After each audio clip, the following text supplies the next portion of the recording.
ధరల పెరుగుదల కూడా ఒక్కోసారి వివాదాలకు కారణమవుతుంటుంది. రెజీమ్ చేంజెస్ కావచ్చు, అంతర్జాతీయ పరిణామాలు కావచ్చు, ఏయో జరుగుతుంటాయి. ఎందుకు ఈ మాట అనాల్సి వస్తుందంటే, ఒకటి మొన్న జరిగినటువంటి పరిణామం చూసాం. ఇరాన్లో ఇప్పుడు జరుగుతున్నటువంటి నిరసనలు, ధర పెరుగుదల మీద నిరసనలు ఒక పెద్ద దెబ్బే తీస్తున్నాయి.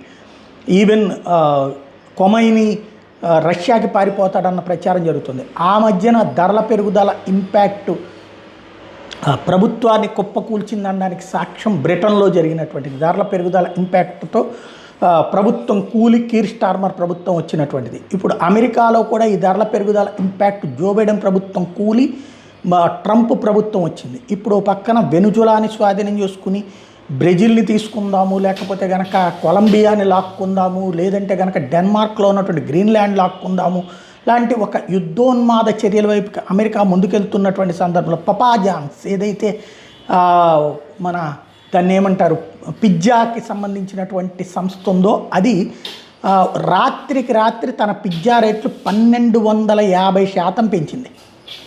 రాత్రికి రాత్రి ఈ వెనుజులాకి సంబంధించినటువంటి ఉదంతం తర్వాతన 700% పెరిగి అది కాస్త ఇప్పుడు 1250% పెరిగింది. తద్వారా సంథింగ్ ఏదో జరుగుతోందన్నటువంటి ప్రచారం, అంటే అమెరికాలో కూడా ధరల పెరుగుదల అన్నటువంటి ఇంపాక్ట్ చర్చ సీరియస్గా నడుస్తుంది.